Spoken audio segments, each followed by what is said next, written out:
నమస్తే అండి అందరికీ. ఈరోజు పునుగులు చేసి ఎలా చేయాలో చూద్దాము. ఇక్కడ నేను 3 కప్పుల పిండి, దోస పిండి పులిసింది తీసుకున్నాను. ఎండాకాలం పులుస్తూనే ఉంటుంది కదా, పులుసురం తింటే కడుపులో మంటలు వస్తాయి, యాసిడిటీ పెరుగుతుంది. కాబట్టి ఎక్కువ వాడకుండా ఉంటే మంచిది. వాటితో ఇలాగా ఏదో ఒకటి చేసుకోవచ్చు. ఇక్కడ ఇది అసలైన పద్ధతి అండి పునుగులు చేసేది రోడ్ సైడు. ఈ దోస పిండిలో మైదా పిండి 1 కప్పు వేసుకున్నాను. గట్టిగా అయ్యేదాకా ఎంత అయితే అంత వేసుకుంటాను.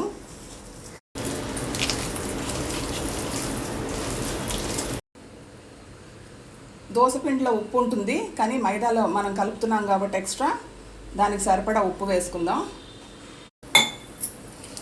మనం వేసిన పిండి కొంచెం గట్టిగా అయితే కొద్దిగా నీళ్లు కలుపుకోండి.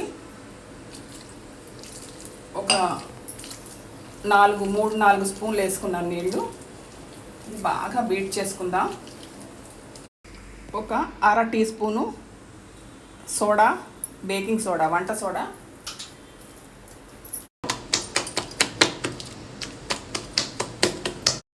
దీన్ని ఒక పావు గంట సేపు రెస్ట్ ఇద్దాము.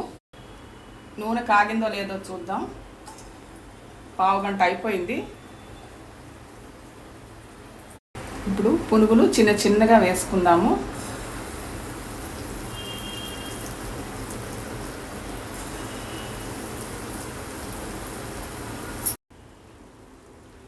ఇట్లా గోల్డెన్ బ్రౌన్ రాగానే తీసేసుకుందాం.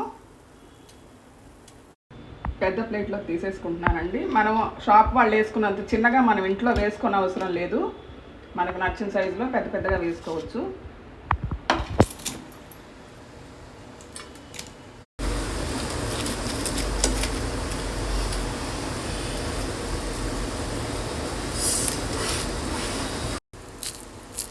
సౌండ్ విన్నారా? చాలా బాగున్నాయి. నేను టేస్ట్ చూశాను, చాలా చక్కగా కుదిరాయి. మీరు కూడా ఎంజాయ్ చేయండి చేసుకొని. Thank you so much.